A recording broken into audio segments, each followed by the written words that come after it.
दोस्तों, मोदी कहा करते थे कि विदेशों से काला धन वापस लाएंगे। 11 साल हो गए, काला धन तो वापस नहीं आया, लेकिन उनकी सरकार में हर दिन काले कांड जरूर निकलकर सामने आ रहे हैं।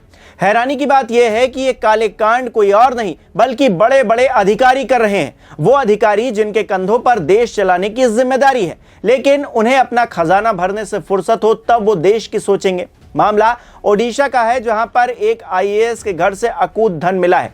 ये पैसा कहां से आया, कैसे आईएएस अधिकारी की पोल खुली, सब कुछ आपको इस वीडियो में बताऊंगा। नमस्कार, मेरा नाम हिमांशु मिश्रा है। आप देख रहे हैं 4PM न्यूज नेटवर्क। ओडिशा में विजिलेंस की टीम संडे यानी कि छुट्टी वाले दिन एक आईएएस अधिकारी के घर छापेमारी करने पहुंची तो हक्की बक्की रह गई। छापेमारी में जो मिला उसकी तस्वीर आपके सामने है। नोट की गड्डियां ऐसे रखी हैं जैसे पेड़ से टूटे हुए पत्ते सड़क पर बिखरे होते हैं, लेकिन उन पत्तों की कोई कीमत नहीं होती। पर यहां 10 लाख रुपए कीमत है जो मिले हैं 2021 बैच के आईएएस अधिकारी धीमन चकमा के सरकारी आवास से। यहां आपके दिमाग में यह सवाल उठ रहा होगा कि अचानक विजिलेंस की टीम धीमन चकमा के घर कैसे पहुंच गई। दरअसल धीमन चकमा कालाहांडी के धर्मगढ़ जिले के डिप्टी कलेक्टर के तौर पर पोस्टेड हैं। यहीं पर उन्होंने एक लोकल बिजनेसमैन से 20 लाख रुपए की रिश्वत मांगी थी। रिश्वत नहीं देने पर कार्रवाई की धमकी दी थी, जिससे परेशान होकर बिजनेसमैन ने शिकायत कर दी विजिलेंस से। शिकायत के बाद विजिलेंस की टीम एक्टिव हो गई। संडे को जब धीमन चकमा ने बिजनेसमैन को धर्मगढ़ में मौजूद अपने सरकारी आवास पर पैसे लेकर बुलाया तो बेईमान अफसर अपने ही जाल में फंस गया। जैसे ही धीमन चकमा ने पैसे लेकर अपनी टेबल पर बिछाए, विजिलेंस की टीम मौके पर पहुंच गई और 10 लाख रुपए की रिश्वत लेते रंगे हाथों भ्रष्ट अधिकारी को गिरफ्तार कर लिया। यह 10 लाख रुपए पहली किश्त के तौर पर बिजनेसमैन से मंगवाई गई रकम थी, यह बताया जा रहा है। भ्रष्टाचार की यह कहानी तब और बड़ी हो गई जब विजिलेंस ने सरकारी आवास की छानबीन की, जहां से 47 लाख रुपए नगद भी बरामद किए गए हैं, कैश मिला है। इतने सारे पैसे जाहिर तौर पर वसूली की निशानी है, क्योंकि एक आईएएस के पास इतना सारा कैश मिलता नहीं है।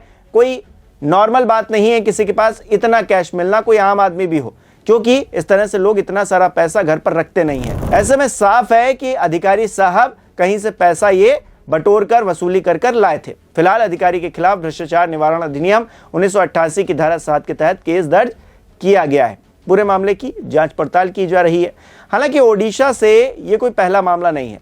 हाल ही में ईडी के डिप्टी डायरेक्टर को 20 लाख रुपए की रिश्वत लेते गिरफ्तार किया गया था। चिंतन रघुवंशी ने केस सेटल करने के लिए 5 करोड़ रुपए की डिमांड की थी और पहली किश्त 20 लाख रुपए मांगे थे और रंगे हाथों पकड़े गए। दोस्तों, अब सिर्फ ओडिशा तक ये बात सीमित नहीं है। आए दिन देश भर में ऐसे भ्रष्टाचार के मामले निकलकर सामने आ रहे हैं जो दिखाते हैं कि मौजूदा वक्त में करप्शन का स्तर क्या हो गया है। आखिरकार इस देश के अंदर करप्शन किस तरह से व्याप्त है। सरकार जो दावा करती है कि हमने करप्शन कम करने का काम किया है, लेकिन क्या है हालात, जरा कुछ उदाहरण से समझिए। उन्नाव में, उत्तर प्रदेश की बात कर रहा हूं मैं, पिछले 9 महीनों में एंटी करप्शन टीम ने 6 अधिकारियों और कर्मचारियों को रिश्वत लेते पकड़ा है, जिनमें से कुछ मामले पिछले 6 महीने में हुए हैं। इनमें पुलिस, राजस्व और प्रदूषण नियंत्रण बोर्ड के कर्मचारी शामिल हैं जो भ्रष्टाचार में संलिप्त थे। मध्य प्रदेश आ जाइए। लोकायुक्त पुलिस ने पिछले 3 महीनों में 130 भ्रष्टाचार के मामले दर्ज किए हैं, जो पिछले 9 महीनों के 110 मामलों से ज्यादा है।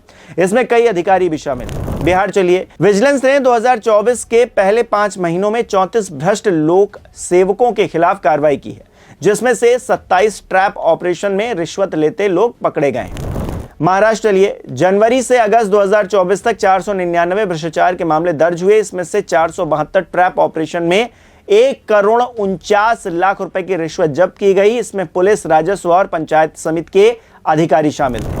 उत्तराखंड, पहाड़ी राज्य में भी देखिए, पिछले 3 सालों में 150 से ज्यादा व्यक्तियों, इसमें अधिकारी भी शामिल हैं, उन्हें भ्रष्टाचार के लिए गिरफ्तार किया गया। इसमें से कुछ मामले हाल फिलहाल के महीनों में हुए हैं। दोस्तों, हैरानी की बात यह है कि ऐसे राज्यों में भ्रष्टाचार के मामले सामने आ रहे हैं जहां पर बीजेपी की डबल इंजन की सरकार है। वहीं बीजेपी जिनके नेता मंच से खड़े होकर भ्रष्टाचार खत्म होने के दावे करते हैं। मध्य प्रदेश जैसे सूबे से, जहां बीजेपी की जड़ें दशकों से गड़ी हुई हैं, हर दिन नया घोटाला निकलकर सामने आ रहा है। जरा उसकी भी एक लिस्ट देख लीजिए छोटी सी। एपेक्स बैंक भर्ती घोटाला जनवरी 2025। कांग्रेस नेता कमलनाथ के कार्यालय ने आरोप लगाया कि सत्ताधारी बीजेपी ने नियमों को ताक पर रखकर अपने परिवार के लोगों को नौकरियां दी। ये घोटाला भर्ती प्रक्रिया में अनियमितताओं से जुड़ा है। शराब घोटाला दिसंबर 2024। मध्य प्रदेश कांग्रेस ने दावा किया कि शराब ठेकेदारों और सरकार की मिलीभगत से फर्जी चालान के जरिए करीब 10,000 करोड़ रुपए का घोटाला किया गया। विधायक महेश परमार ने इस मुद्दे को विधानसभा में भी उठाया।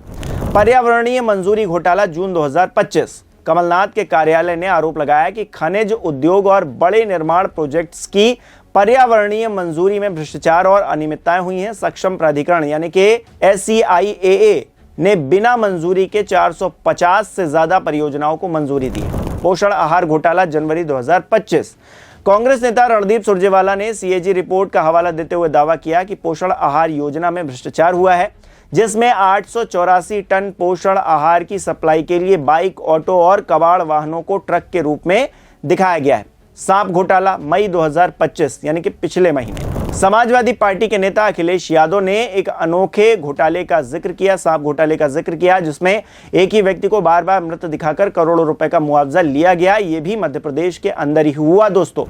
एम्बुलेंस घोटाला अप्रैल 2025। एक्स पर एक पोस्ट में दावा किया गया कि 2000 एम्बुलेंस के लिए 900 करोड़ रुपए का किराया यानी कि प्रति एम्बुलेंस 45 लाख रुपए खर्च किया गया, जो भ्रष्टाचार का संकेत देता है। परिवहन विभाग घोटाला दिसंबर 2024। एक पूर्व RTO कांस्टेबल सौरभ शर्मा पर 500 से 700 करोड़ रुपए की अवैध संपत्ति अर्जित करने का आरोप लगा। लोकायुक्त, आयकर विभाग और ED ने इस मामले में जांच शुरू की। इसमें एक डायरी के गायब होने का भी दावा किया गया, जो भ्रष्टाचार के नेटवर्क को उजागर कर सकती थी।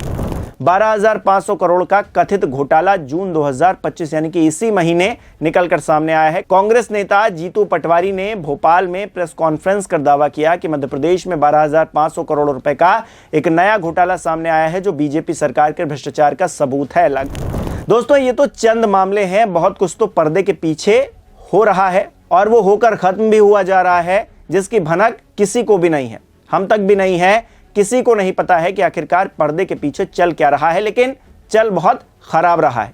कहने को भ्रष्टाचार खत्म हो गया है, पर असलियत इससे कोसों दूर खड़ी रो रही है कि भारतीय जनता पार्टी की सरकार आएगी तो फिर सब कुछ क्लीन हो जाएगा, नीट एंड क्लीन हो जाएगा। लेकिन यहां तो पूरा का पूरा तालाब ही गंदगी से भर गया है, भ्रष्टाचार के पानी से भरा हुआ है लबालब, और इसमें हर कोई गोते लगा रहा है। नेताजी करेंगे तो फिर अधिकारी कैसे पीछे रहेंगे? अधिकारी भी कर रहे हैं, और सिर्फ किसी एक राज्य की बात नहीं है, हर जगह पर इस तरह का काम चल रहा है। उत्तर प्रदेश से चले जाइए पहाड़ों तक, पहाड़ों से उतर कर आप चले जाइए राजस्थान तक, हर जगह एक ही तरह की परिस्थिति है और भ्रष्टाचार खुलकर हो रहा है।